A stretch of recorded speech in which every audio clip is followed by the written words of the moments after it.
little tap. He's there. Oh, a little tap my butt.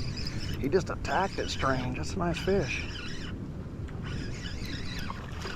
He's not a giant, but he's definitely a feisty guy. He ate that thing very strange. We're throwing that hog walla first. He didn't want nothing to do with that. But once I started throwing the Ned, he made up his mind he was in for it. Very nice looking 1 pound bass. He's been out in the sun playing. Real light skinned, light colored guy. Let's go out at a distance here, away from the bank, and see if there's any activity.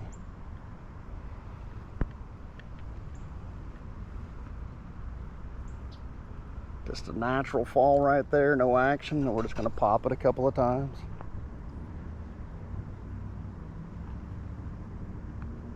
Sometimes you need a cadence and a rhythm to it. Other times just a little pop and stop and a little action. Honestly, if I don't get hit within the first minute or so of it being out there with the soft plastic, I'm reeling it back in and resetting, because a lot of times they don't want it except for on that initial fall or that first initial bounce. At that point, a lot of times they're not going to touch it if they haven't already done so.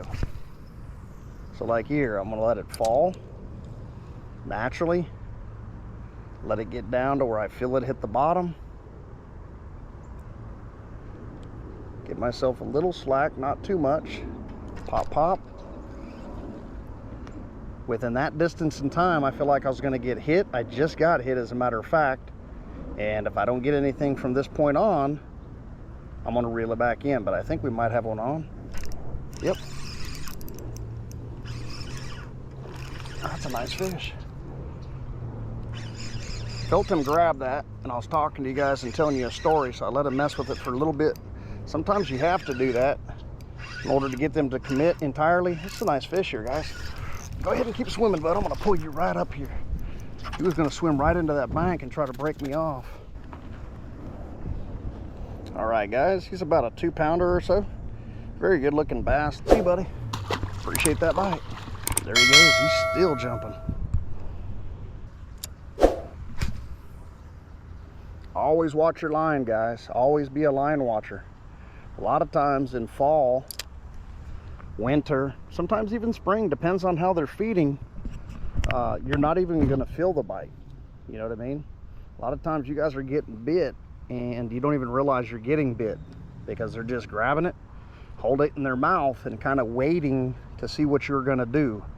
Watch that line. Sometimes they'll grab it, hold it in their mouth, and they'll kind of swim off with it, so you'll see your line walking just a tad left or right, maybe even to you or away from you. Other times you'll feel them really smack that thing, but they don't hit it hard every single time. You may not even feel that bite.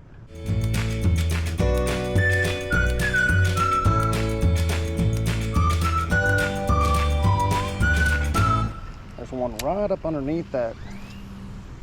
Let's see if he sees it. He just turned his head. Let's see if he'll go get that. He moved. I don't know if he's afraid. No, he's still up underneath there. I see his tail.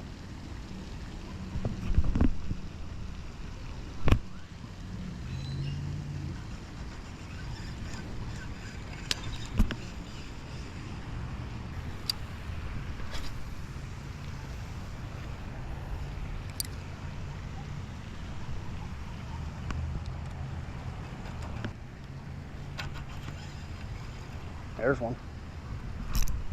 Got him. He's barely hooked. Don't know if I'll get him up this bridge here or not.